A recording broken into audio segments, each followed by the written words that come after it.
Good evening. In commencing our proceedings this evening, we're very, very fortunate to have with us descendants, an Aboriginal and Torres Strait dance theatre group.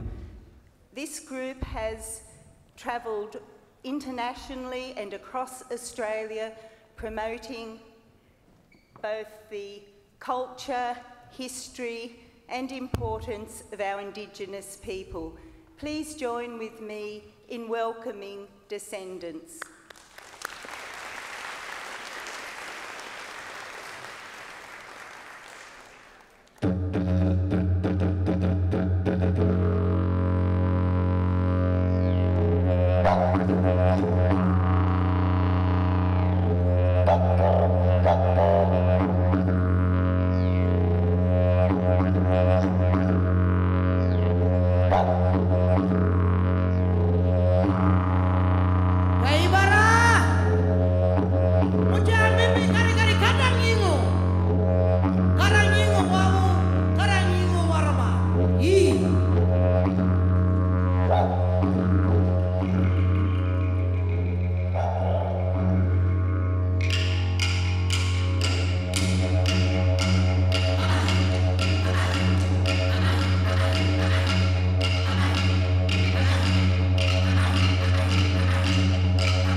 Good evening, ladies and gentlemen. We are Descendants, Aboriginal Torres Strait Islander Dance Company, and tonight we are here to share with you a little of what we call in our language Yilal and Warama. And Yilal and Warama means some song and dance. The songs and dances that you will see come from the northern parts of Australia, where Queensland comes to a tip like this, a place called Cape York Peninsula, our tribal homes. The first dance that we just shared was one that we call Jalama, and Jalama simply means welcome. So we welcomed all of the spirits of your ancestors and all of the spirits of our ancestors into our cultural circle this evening. Yee. This next song and dance we want to share tells the story of our country's most famous animal. You know him as the kangaroo, we know him as Ugadanji, and a very sacred, very important animal to our people. The meat we share, the fur of Ugadanji is used to keep us warm in the colder months of the year. The bones are used by men to make tools and weapons, and the sinew in Ugadanji's tail is naturally strong and tough. So we use this as a natural string, yeah? Nothing goes to waste. This dance we call them Ugadanji, kangaroo dance.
much.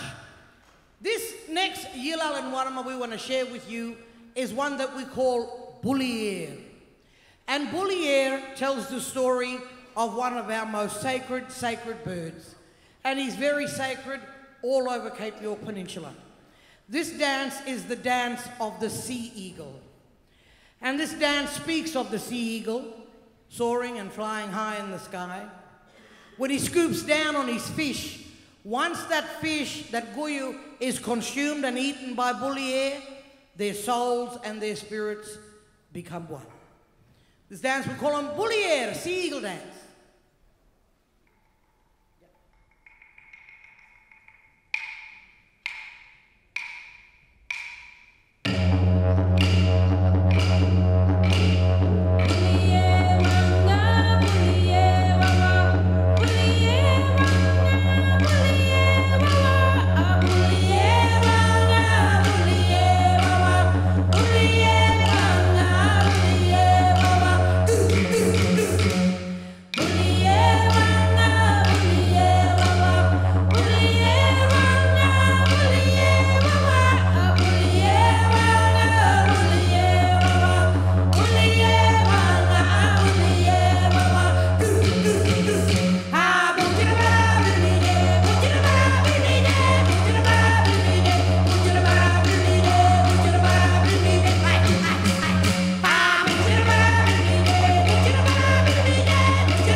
Good.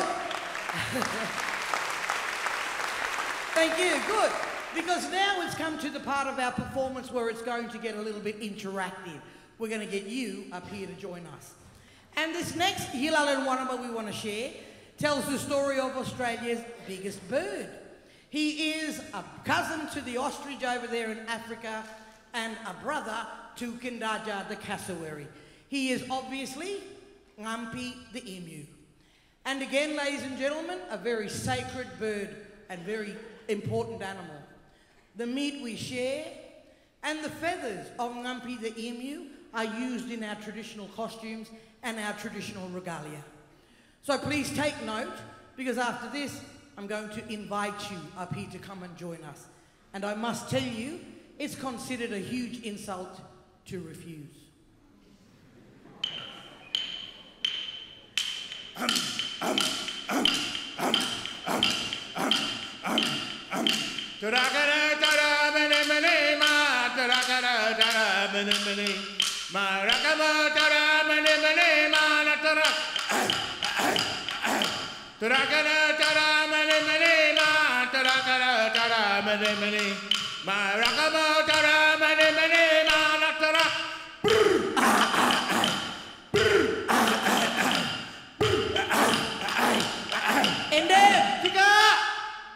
Yeah, very, very easy, very, very simple dance. Now, any of you brothers and sisters out there want to come up and join us?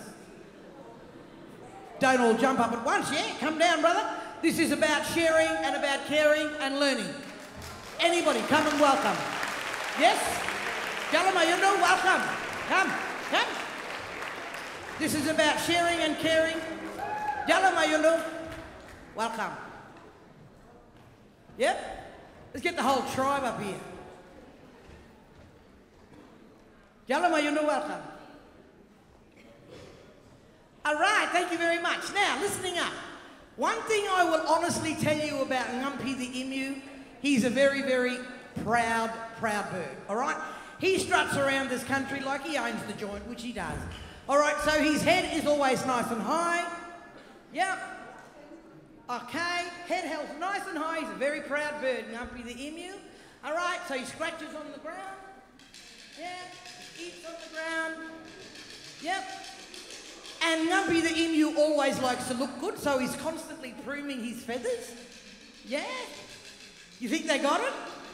All right, so we got a bit of a beat happening, boys. And the rest of you?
Thank you so much. You're very, very brave for getting up and having a go. Thank you. All right. Ladies and gentlemen, we only got a few more dances left for you this evening. And this next one is one we call Injera Baigan. When our people would go into the mangroves and hunt and forage for shells like oysters, cockle, we would get attacked by a very ferocious little insect. And that today, that insect can kill you. It can give you dengue fever, malaria. It's obviously the mosquito, yeah? 200 or so years ago, our people didn't have those kind of diseases in this country. We were disease-free people. But anyway, before we would go into the mangroves to hunt and forage, we would make ways to prevent us from getting bitten by the mosquito. One, we'd make a really, really big fire with the mangroves and smoke it out. Secondly, we would rub mud an inch thick all over our body so the mosquitoes couldn't penetrate. And thirdly, we'd get these, eucalyptus leaves. And when you hang eucalyptus leaves over a fire, the heat of the flames causes these leaves to sweat. Once you smell that sweat coming out of the eucalyptus leaves, you then rub it from head to toe. And that oil from these eucalyptus leaves acts like a natural repellent. This dance, we call them Injera Baigan, mosquitoes biting us.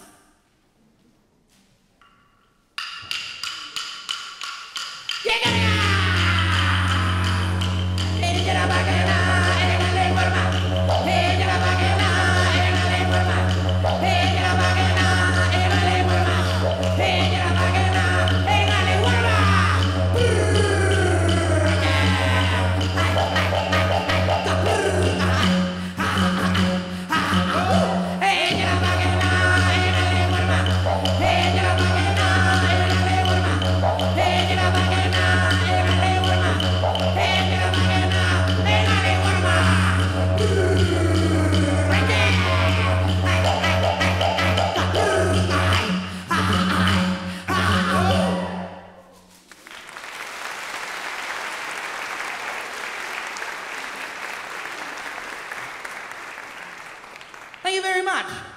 This second last dance, what we want to do, is one that we call Warama. Can you say that? What am I doing here? And ladies and gentlemen, if you were a little bit observant tonight, you may have taken notice how up here on stage, the women's style of dancing is all very different to the men. Did you notice that? Yeah, good. In my language, the women's style of dancing, we call this ngalpa. But the men's style tells a really interesting story. Up in the rainforest of North Queensland, where we come from, we have thousands of species of beautiful butterflies. And the men's style of dancing is the imitation of the butterfly's wings when they move their legs in and out, yeah? This dance, warama, showcases all the different styles of women's dancing and all the different styles of men's dancing. And warama, basically in our language, means to get down and boogie.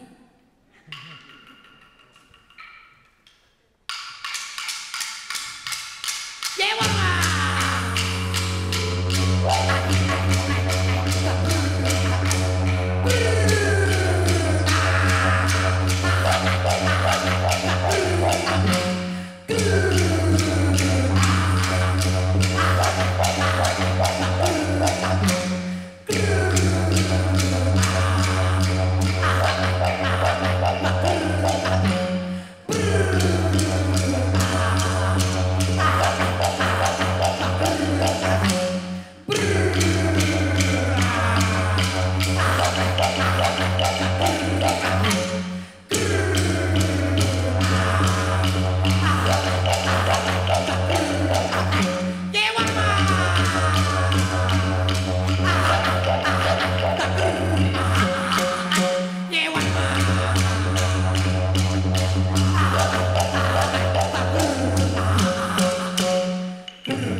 Thank you very much, everyone. We have come to the end of our performance here this evening, but before we leave you, we want to leave you with a thought. As me and my family have been up here entertaining you tonight, you may have seen how my people, for thousands of years, we sit, we look, we listen, and we study and mimic our surroundings, yeah? And you only got to turn on your mobile phones in the morning to read stories from around the globe. And these stories should be telling all of us, Mucham Jabu Yundu, Mother Earth is fighting back. And it's about time that all cultures, we start coming together to start helping her to heal. Ladies and gentlemen, we certainly hope that you've enjoyed our performance this evening, but most importantly, we hope that you've learned something. Because after all, our home now, Australia, is very much a multicultural society. And it's so very, very important that we start teaching future leaders like yourselves to respect each other's culture, respect each other's belief, look after and respect Mother Earth, and most importantly, respect each other. We're going to give you all our final blessing this evening. May your stay within our beautiful country be a safe one. And when you learn about my people right across this country, share and tell the world, my people are still here. My people still practice our ancient traditional ways. Good night, and God bless to you all.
please join with me in thanking again the Sandra.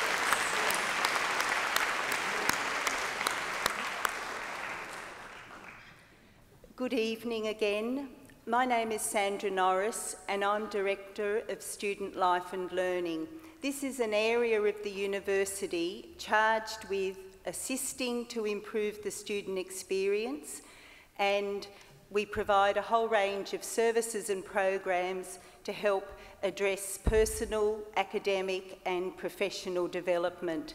So welcome here tonight.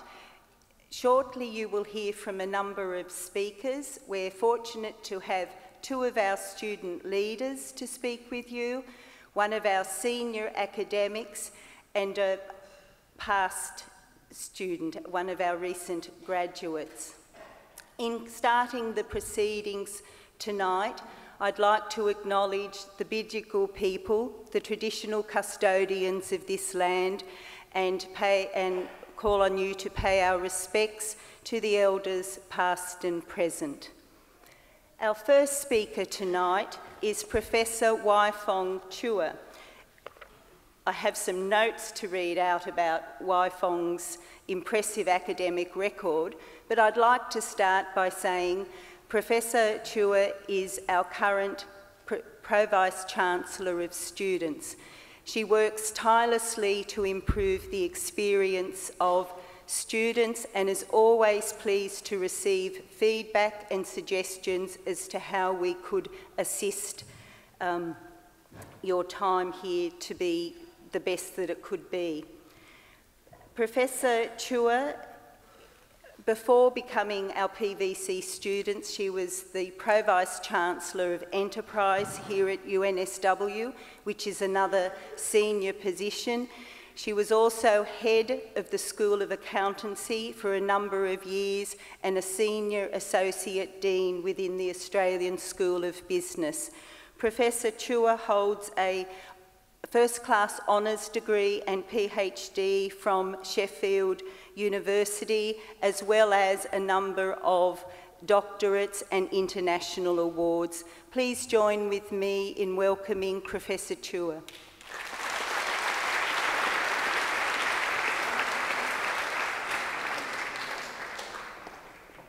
Thank you very much, Sandra, and a very warm welcome to all of you here tonight. It's a bit daunting, you know, starting to speak after such a wonderful dance performance, and you think, well, you actually may have to sing and dance a little bit, but I assure you I will not do that because I'm sure I will fall flat on my feet. First of all, I'd just like to congratulate all of you for gaining entry to UNSW. I am sure you know more than anybody else the hard work that you have had to put in to actually arrive here.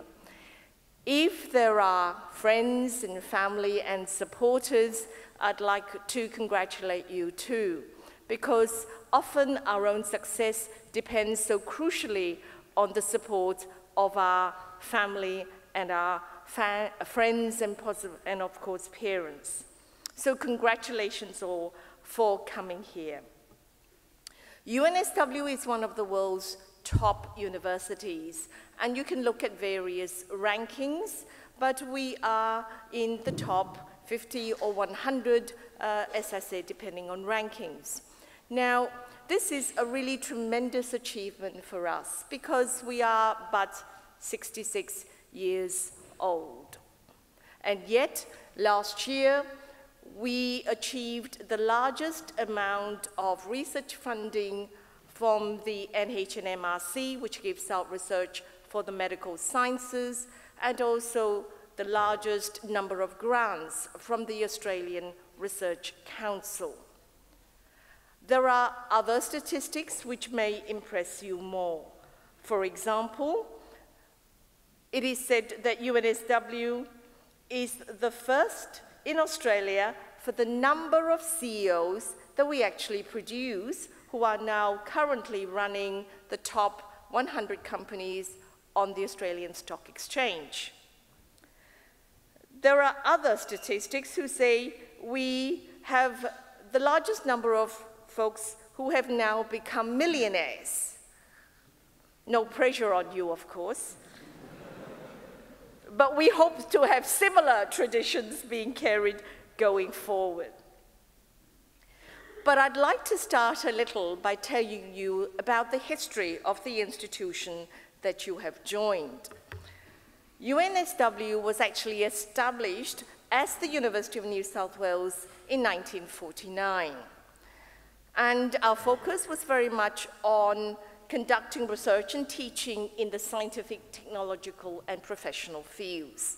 Our first faculties were engineering, science, and what is now called the built environment. But actually, our roots go a whole lot deeper. We were actually called the Sydney Mechanics School of Arts way back in 1833. And then that became the Sydney Technical College in 1878.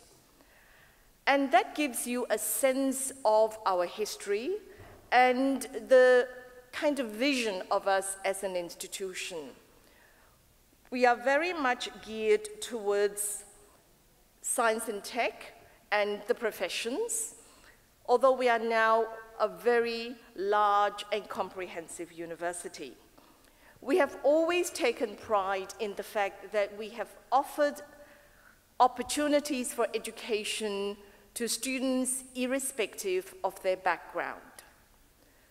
We were one of the first to take international students way back in 1951. If you remember, there was the Colombo Plan. It was a plan that Australia instituted to provide educational opportunities to folks in the Southeast and Asian region.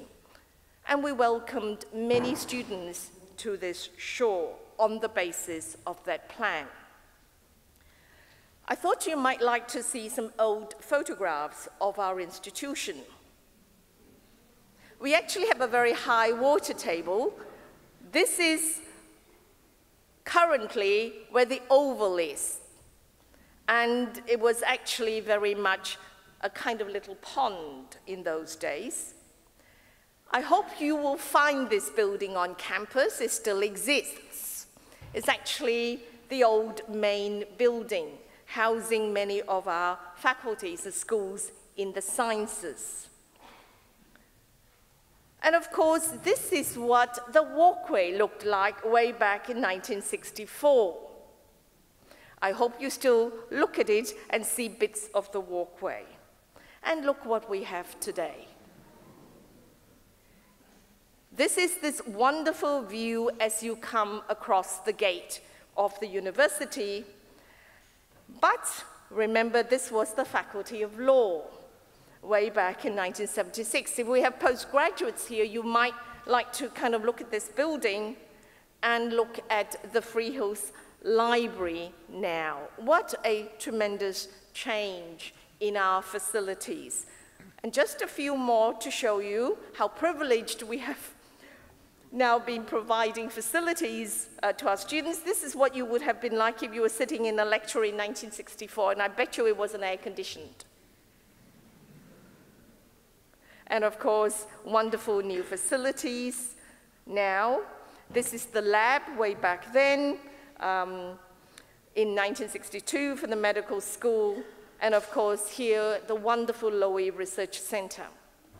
And we're also right now building, we've just completed the bioscience building, the refurbished Wallaceworth building, and we continue to build. And of course, graduation. This is something which I hope you already can see yourself graduating. In the old days, graduation was done in the open at the bottom of a sand hill.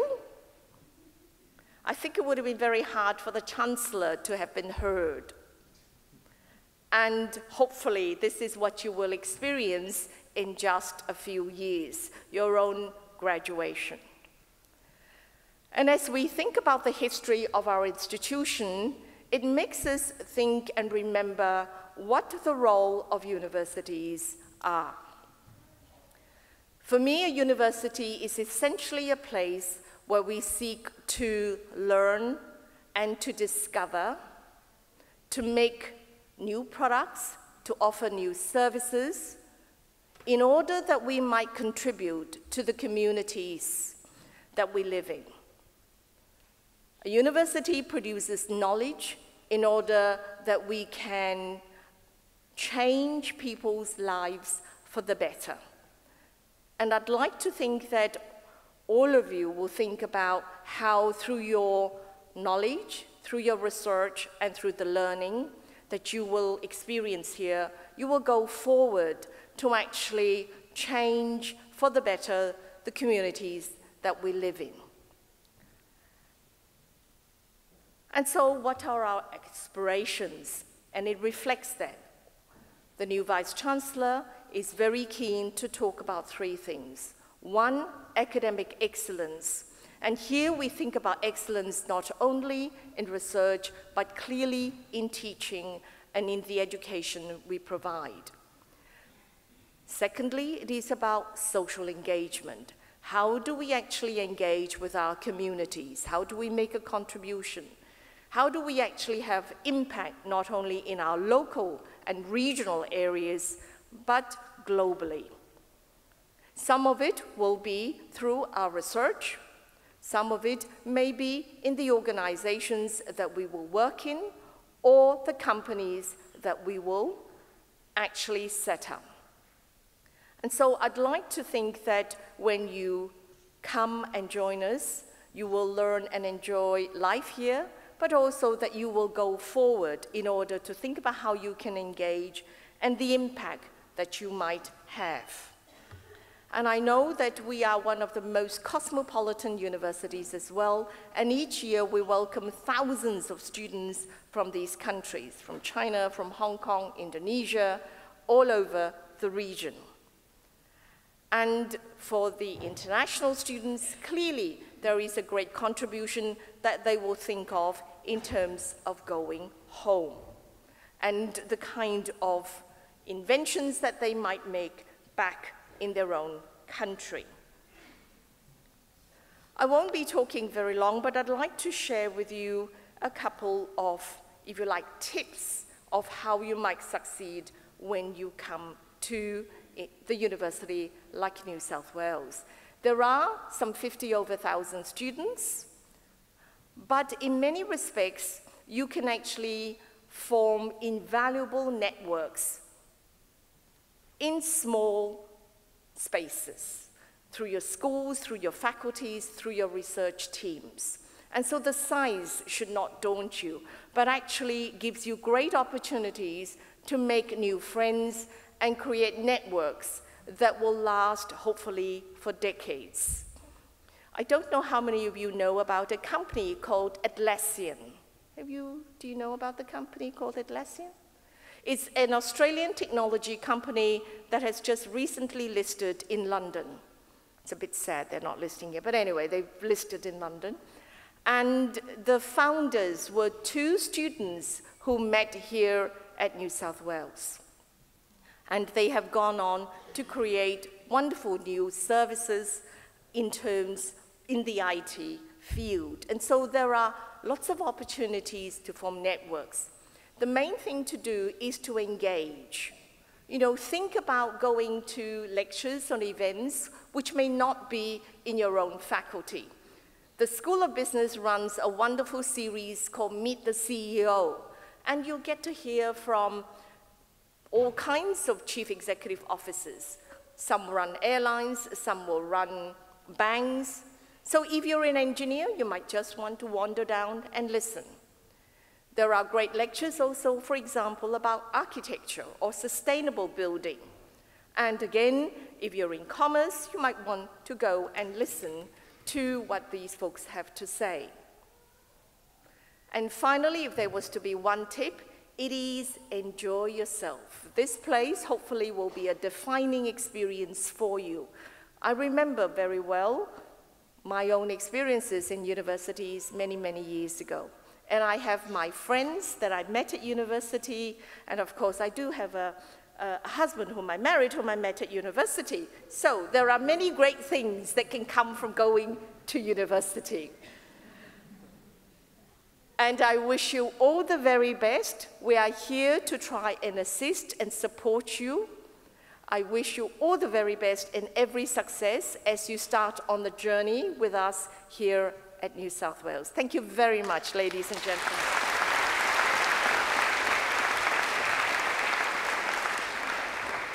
Thank you, Fong. And I guess learning a little about the history of the institution you've come to and a little about how we see where the future hopefully makes you feel that you are becoming a part of a community. Some of you will be returning to UNSW after completing undergrad studies here. Others of you will be new to our institution and indeed newly arrived in Australia. We really do hope you embrace the opportunities to be fully involved in this community. So thank you, Fong. Our next speaker is Daniel Zafir. Daniel is a graduate of this university who has already, since graduating in 2012, gone on to do many great things. So I don't get it wrong, I'll read it. Daniel completed his Masters in Commerce in 2012. He also holds a Bachelor of Science in Neuroanatomy from UCID. Daniel is a trained clinical scientist and a successful entrepreneur, co-founding a hydrogen technology company called Xenogen. And he did this whilst studying here at UNSW. He is currently Director and Chief Executive Officer of this company, focusing on developing innovative catalysts for efficient gas production. The company is also going to be part of the national rollout for the hydrogen fuel cell vehicle project. I'm not sure what that is, but it sounds very important. Previously, Daniel has been in leadership positions in neurophysiology at the Gold Coast University Hospital and sold scientific and medical equipment for a prominent national distributor. Please join with me and welcome Daniel to share some of his travels.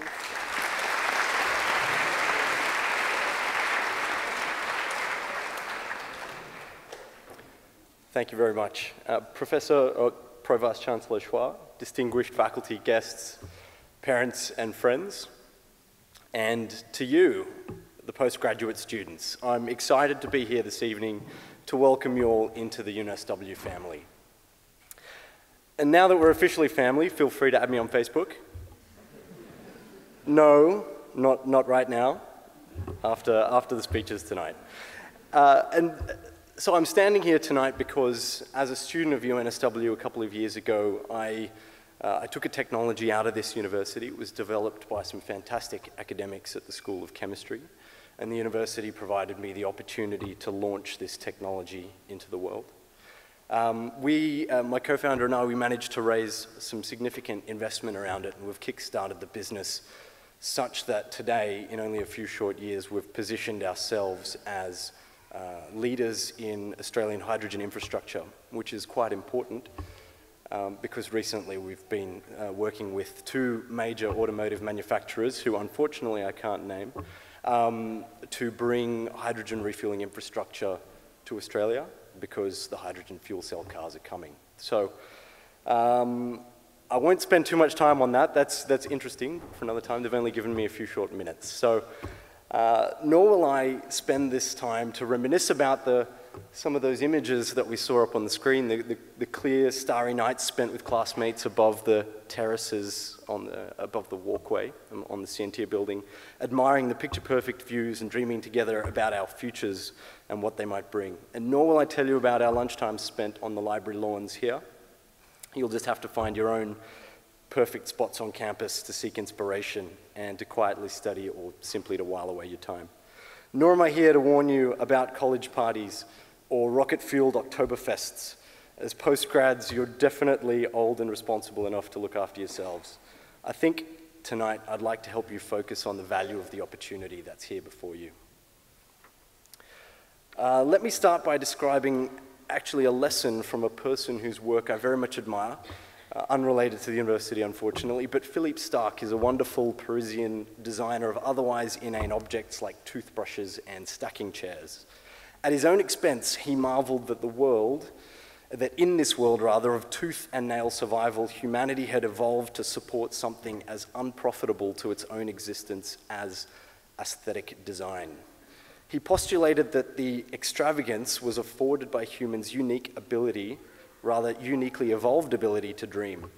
He suggested that given the multi-million-year history of human evolution, he was so lucky to be alive today, here and now, where he can, in the most specific ways, do exactly what he wants to do and be exactly who he wants to be.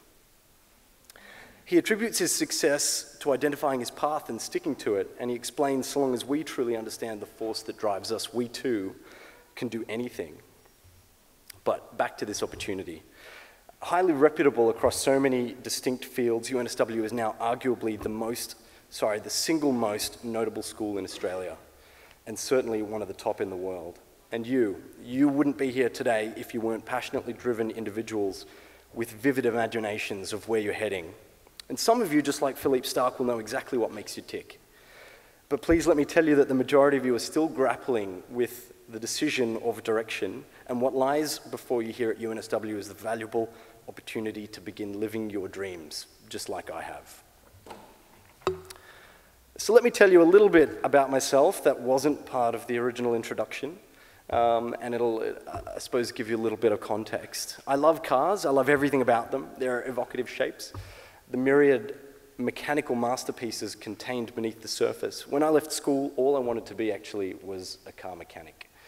I could play with cars all day, and more than that, I suppose one day I could run my own business, be my own boss. But while I was finishing school and arranging my automotive apprenticeship, unfortunately the HSC got in the way, and I got good enough marks to get into university, and my parents, who had never attended university, were very adamant that I enroll. And so I enrolled in an engineering degree, which I thought was the right way to go. Unfortunately, I was a terrible engineer. I was simply horrible. And after reading the catalogue of courses that were available to me at the university that made use of all of the skills and credits that I had attained since then, I found a program that was really interesting, and I completed it. And that's how I became a neuroscientist. So it was taking advantage of the opportunities that were there on campus to begin with. It was a job for me, though, and there were many aspects of it that were really rewarding. I loved patient contact. I loved seeing people get better and go home.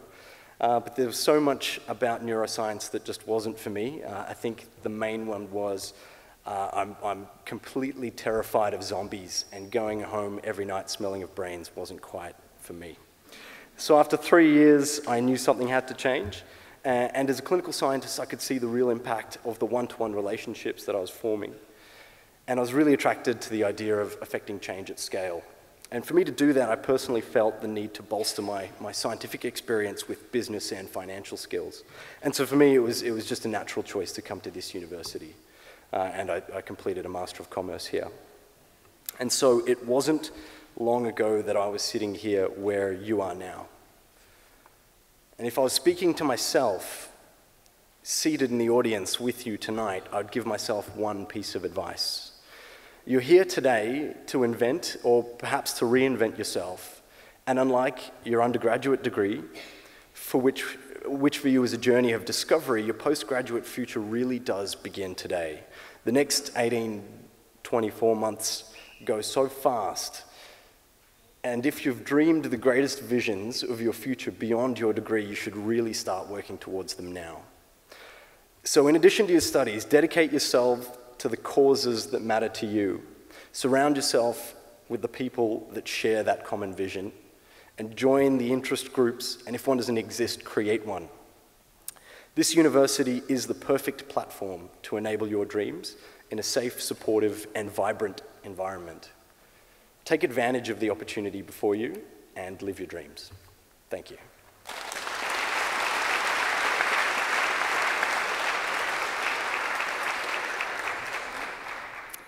Thank you, Daniel.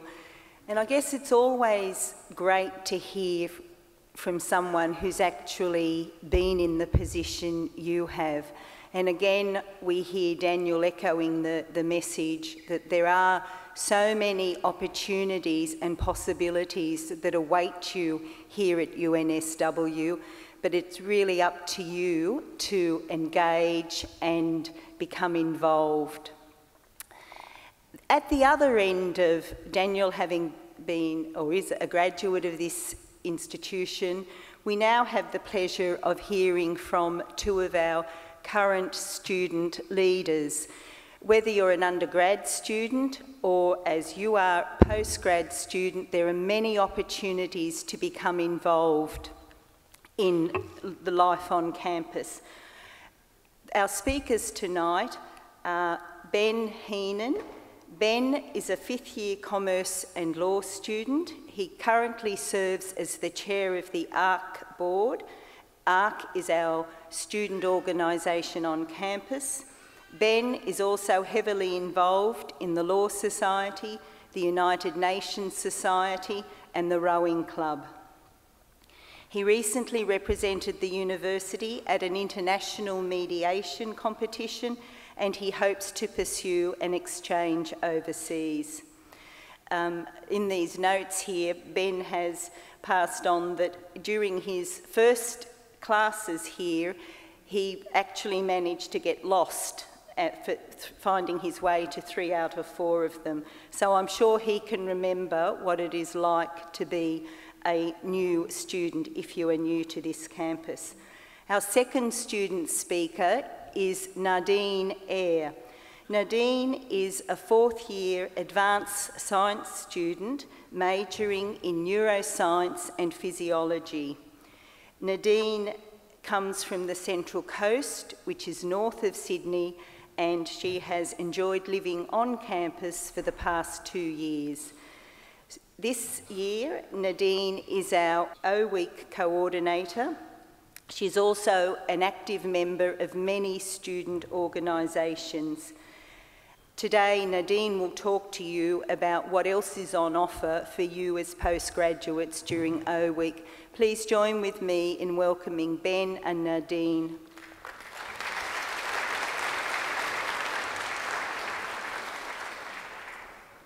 Thanks, Sandra. Welcome, everyone, to O-Week 2015. My name's Ben. I'm going to spend a couple of minutes talking to you about ARC at UNSW and what that is. And then Nadine, as Sandra said, will talk to you about O-Week and the opportunities for all of you guys and girls for the rest of the week here. ARC is your student organisation on campus.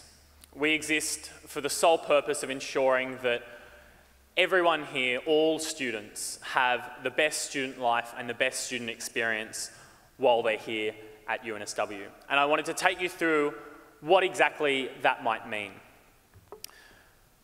ARC has over 300 clubs and societies which we affiliate and administer.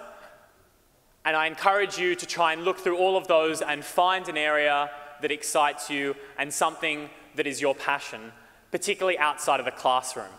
And like our speaker before was suggesting, if you don't find that particular interest group, I invite you to create your own and make the 301st or 302nd club and society on campus. ARC recently just took over sport, and we're having a strong focus on the social aspect of sport as well as the top athletes and the high performers. And it's never been easier to grab a group of friends and head off after class and play a casual game of touch or soccer here on campus or at our fields nearby. And I encourage all of you to try and take advantage of that opportunity earlier on in semester. We also have the ability to provide free legal advice and support to all of our members on a range of different topics. And we also play a really important role in advocating on behalf of all students at UNSW, be it on an individual level with the university or as a collective, to ensure that the voices of all students, wherever they're coming from and whatever they're doing here on campus, are heard.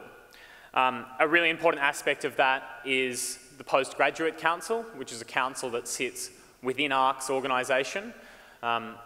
They do a lot of the representation side of things for students, but they also have a really strong engagement arm, and they like to run a lot of events throughout the year that go towards networking. They've got a biannual wine and cheese night. They have speed dating coming up in the next couple of weeks, as well as an event on tonight where they'll be putting on some drinks and some food, and I'll speak to you about that just towards the end. And so I encourage you to engage with the Postgraduate Council and all of their events, as well as the advocacy side. ARC is a membership organisation, and so we encourage all of you to join. As members, you'd get access to all of the things I've been talking about, as well as a whole range of discounts, both on and off campus. You'll see up there the membership pack. It contains a guide to all of the things that ARC does throughout the year, as well as a diary for 2015 with all of the main events. And you'll also grab a sticker on signing up for membership, which goes on the back of your student ID card, and that'll identify you as ARC members to the range of events which we hold, as well as for any clubs and societies you join up to. For those students commencing at UNSW for the first time, you'll be eligible to become new members of ARC. For those who have been here before and have signed up to ARC previously, you guys can renew your membership quite easily throughout O Week. We have a number of sign-up points. Those will be outside this evening, as well as on the main walkway about halfway down throughout the rest of O Week. There'll be a number of people in black shirts there, and they'll be able to sort you through how to sign up and what details to provide. There's also associate membership for any of our alumni, UNSW staff, and ARC staff. I'll hand over to Nadine quickly so she can chat to you about what's going on for O Week. Thanks, Ben. So like Ben said, I'm the O Week coordinator for 2015. Orientation Week is geared towards orientating you all geographically, academically, and socially at UNSW. Geographically, we provide campus tours and timetable tours that run every day. Academically, through the provision of workshops covering potential career and research paths maybe at UNSW that are both entertaining and informative. And finally, socially, there are a variety of events run by the Yellow Shirt volunteers for students, both during the day and into the evening. Tonight is our comedy night, headlined by Ronnie Chang at the Science Theatre. Tomorrow is our free gig by the Griswolds, and Thursday brings about the all-important Roundhouse Party. There are tours departing from in front of the Clancy Auditorium just after this welcome at 7 p.m.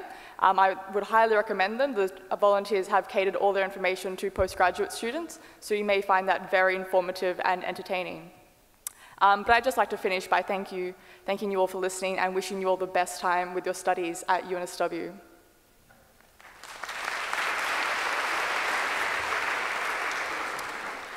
And so I'll just finish by mentioning that there are a number of activities that are on after this welcome. Nadine's touched on the tours that are provided by the Yellow Shirts.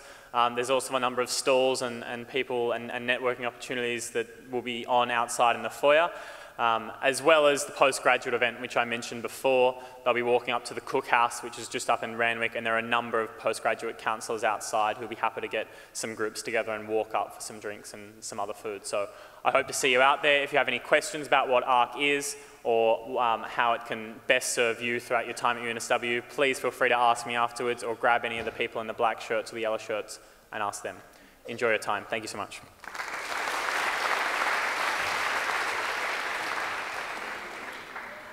That all but concludes our proceedings this evening. I'd like to again thank Professor Chua, Daniel Zafir, Ben Heenan and Nadine Eyre for sharing some of their experiences of UNSW. And I think the theme is you are now part of this community. It's up to you to make the most of the opportunities that are available here. I'd like to remind you that for those of you who are needing to enrol or check anything around enrolment, pick up your student card or any IT issues, the Getting Started team are available in the library tonight until 8:30. Outside the auditorium, there are night markets with where you'll find information about services, programs, and about our student association. So enjoy the rest of the evening. Again, welcome, and we hope you make the most of your time here. Thank you.